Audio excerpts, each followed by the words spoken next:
আজ কাল পরশু তো জানবেই, তা আমার কাছে আমি আর সত্যি আর নিতে পারছি না, দ্যাটস ওয়াই বলা, আর কিছু না।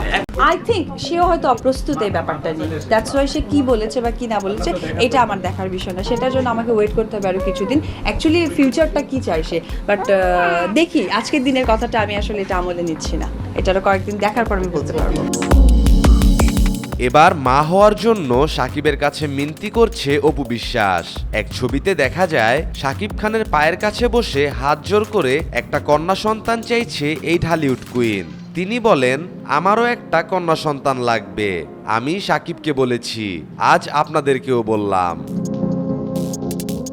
আমি আমার মনের ভাষাগুলো আপনাদের সাথে শেয়ার করি, আপনাদের সাথে আপনাদের কাছে থাকতে চাই বিধায়, এবং আমি আমার বুদ্ধি থেকে, আমি আমার ভালো লাগা থেকে আপনাদের সাথে আমার যা মনে আসে আমি শেয়ার করি। বলার একটি কথাই থাকবে যে আমাদের লাইফে একটা আপনজন অপু বিশ্বাস আরও বলেন, সাকিবকে যখন আমি আরেকটা সন্তান নেওয়ার জন্য জোর করেছি, তখন সে আমাকে বলেছে আমি যদি আরেকটা সন্তান নেই তাহলে সে আমাকে আর কোনো খরচের টাকা দিবে না, শুধু 2 সন্তানের যা যা দরকার সেই দায়িত্ব পালন করবে সাকিব।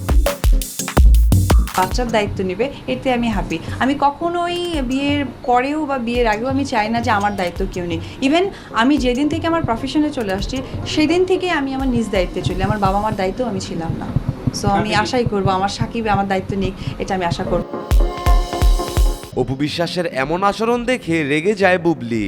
তিনি বলেন, আমি যা করব অপু কি সেটাই করবে? সে তো দ্বিতীয় বিয়ে করেছে, তাহলে এখন কেন আবার সাকিবের কাছে ফিরে এসে বাচ্চা নেওয়ার আবদার করছে?